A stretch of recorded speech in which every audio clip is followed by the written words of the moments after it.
What's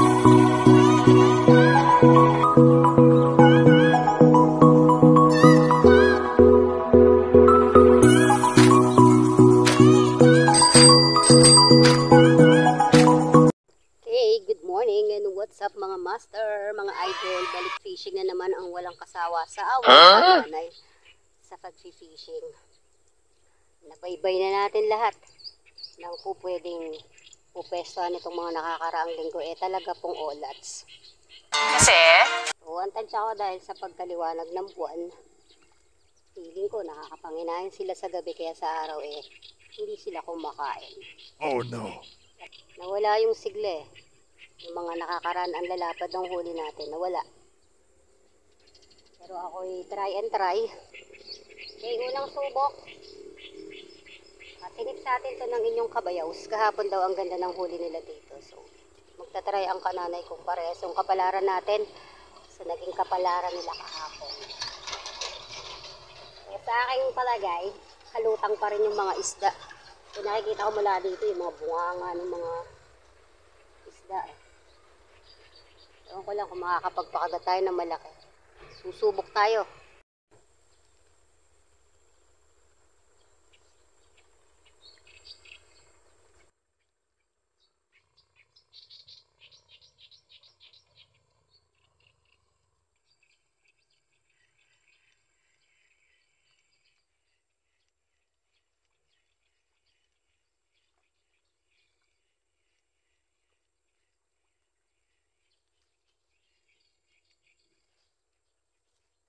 Layo ng pinanggalingan. Ayan, super layo ng binabatuhan natin sa kabilang side. Kung nakikita nyo yung kangkong sa kabila. Doon tayo bumabato.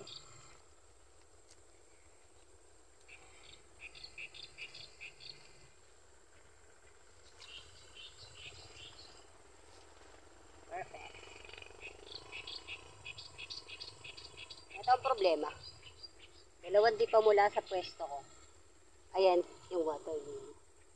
So, kung talagang malaki yung mapapakagat natin at hindi natin kayang pitikin papunta sa atin or kalad ka rin, lulusong tayo. Huh? Lulusong ako.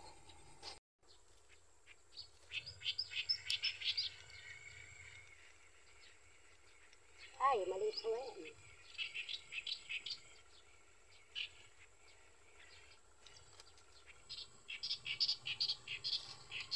Ayun, naiwan na siya sa gitna. Ayun, yung nahuli ko. Nalaglag sa gitna, bahala ka dyan. Kaya mo nang i-survive yung sarili mo. Malaki ka na lang sana Pero ayoko pang magbasa. Masyado pang maaga.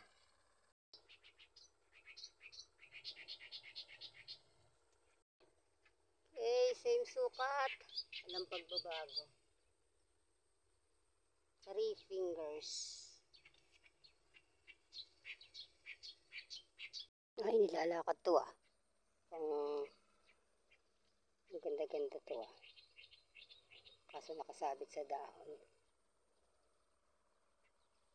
Yun. Maliit lang. Wala pa.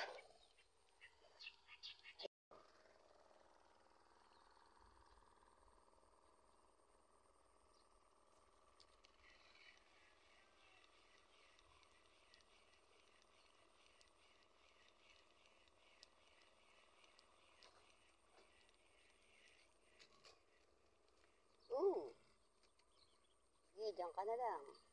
Ang layo ng mga kagatan pero ang sukat.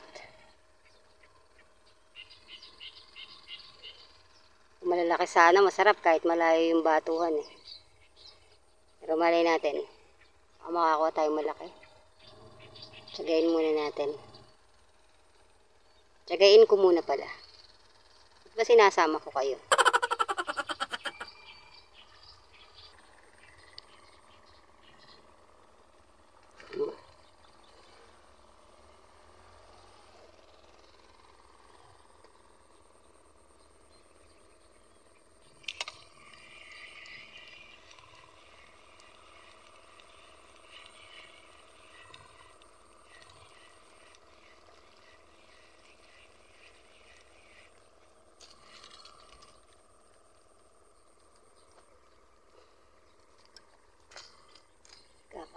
Sabit pa kayo.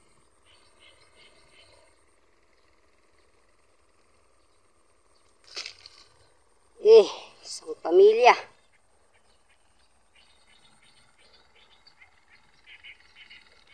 Nakakalibang naman kahit papaano. Kesa yung totaling wala man lang naggumagalaw sa ating floater.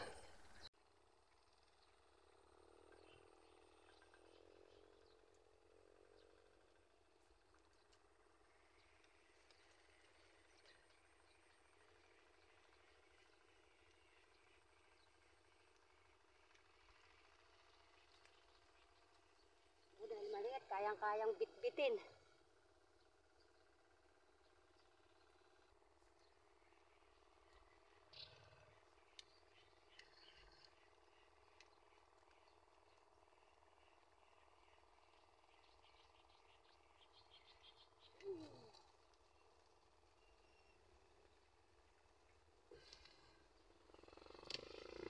Magkakamag-anak.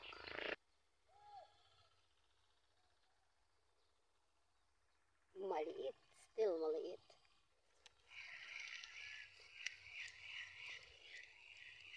Nakakawala pa sa layo ng hinahatak natin.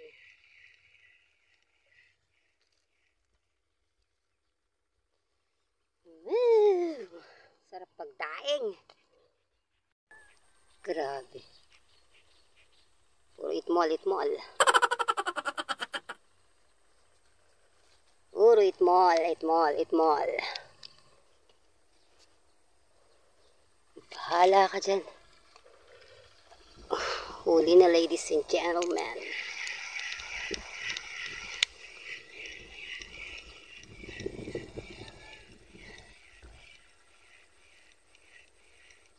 Anong pumalag? Wow. 2 in 1. How about that? Ako malalaki ba kayo eh? Hindi masaya.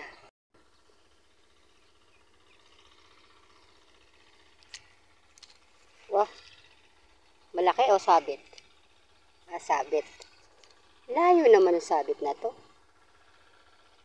Hindi gumagalaw eh. So, sabit siya.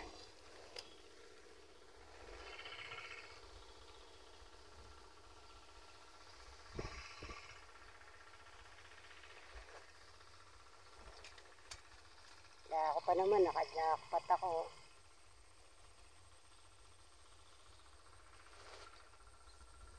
What?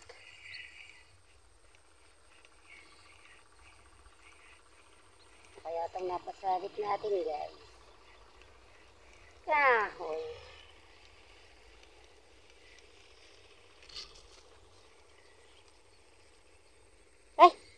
May huli pala talaga. Kaya lang nakuha niyang naisabit.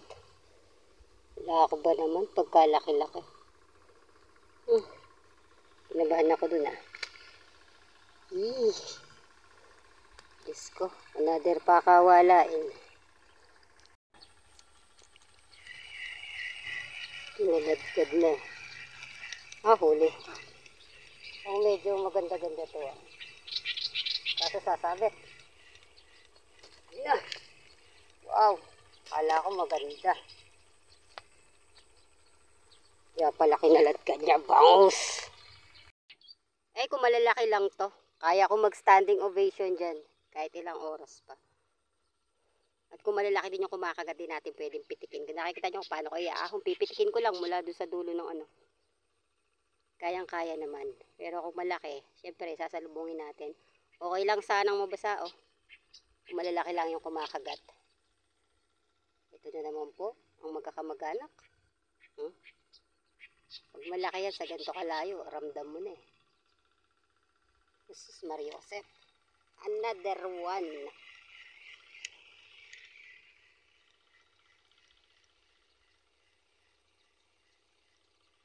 Pitik. Paano mo naman di mapipitik?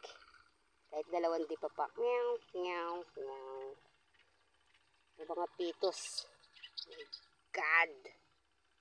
Uy, pero kahit ganyan ah. Enjoy na enjoy ang kanan eh. Kesa yung mga nakakaran talagang maiyak-iyak ka talaga. Tagal-tagal mo sa spot. Yung gagalaw talaga yung becoming wet. Let's do it again.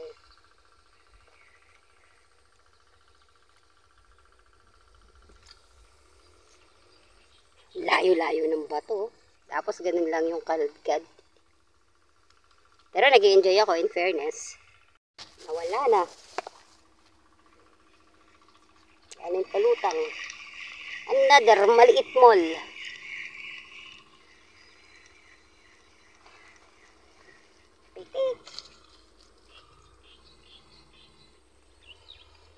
Imagine nyo, kung malalapad yan, uwi na ako. Charis.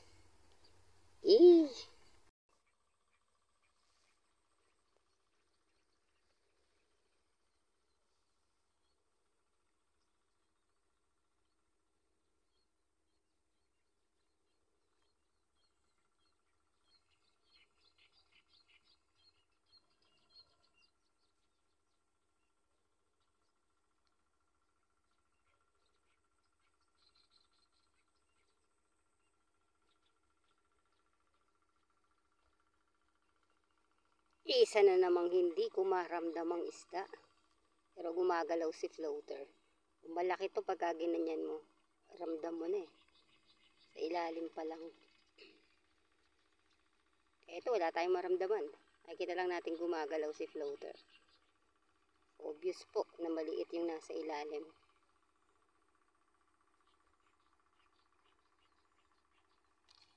Yosep.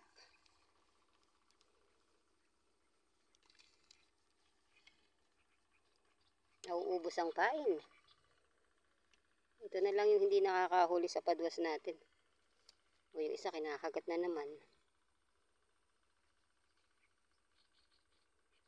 Nasa malayo po talaga yung kagat. Pero maliliit. Yun. Dapat po tayo naaahong malaki.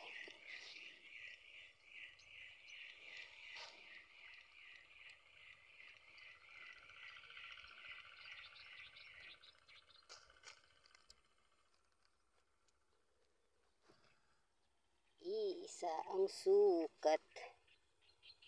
Charis. Yan. Medyo sinum ko yung camera natin dahil napakalayo ng hinahagisa natin. Shoutout muna natin yung nag-tip sa atin dito, si Kabayaws. Tama nga, kahit papano may kagat. Pero wala pa rin ako nakukuhang malaki. Sabi niya kasi na isang araw, ay kahapon pa lang galing sila dito. Maganda naman daw yung sukat ng huli niya. Pero hapon, yung sila ay nagpunta rito. Ako po ay magang nagpunta. At solo flight ng kananay. Get Wilson nga pala, sa ating Kabayaw, siya po ay mayroong chicken ng fox. Tapos ang tagal nating hinintay yung paglabo ng tubig na to. Yung tinatawag nating malasuka. Yan, medyo malabo na siya. Tapos nilinis kasi namin yan eh. Pero dahil nga po maraming water lily to. Tapos ang lakas-lakas ng hangin. Ayan. Puno na naman siya. Kaya wala tayong masyadong pinag-aahonan. Pero ganun pa man ako'y nagtsatsaga. Kahit maliliit yung nahuhuli natin eh. Nag-e-enjoy naman. Ganyan talaga tayong mga angler. Mas masaya sana kung malalaki. Pero wala pa. Pansin ko kagabi medyo madilim na yung paligid. Hindi na ganun kalinaw. O hindi na ganun kaliwanag. Pababa na po yung liwanag ng buwan. So kaya ako'y sumubok na. Kung may kumakagat na siguro sa mga susunod na araw to, maganda na yung magiging hulihan natin. Stay tuned na lang po tayo sa mga susunod nating fishing adventure. Tingnan natin pa rin yung ating mga swerte. Ang magiging swerte. Nagbabakal pa ako. Mag-isa na lang ako.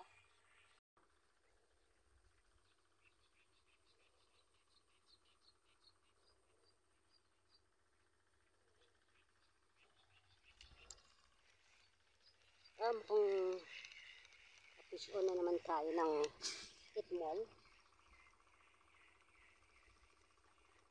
Ito kat may sabit yun.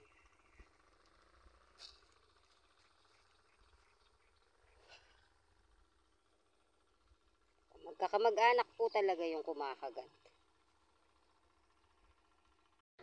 Nagwawala na siya. Nakawala pa. Dahil mukhang wala tayong makapapakagat na malaki. Nakapataw po eh.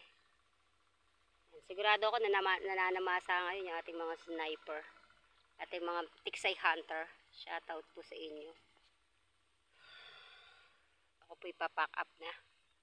Please don't forget to hit the subscribe button mga kananay, mga ka-anglers, mga master, mga idol. Para updated tayo sa isa't isa sa ating mga fishing adventure. Update ko lang po kayo ng aking mga naging huli.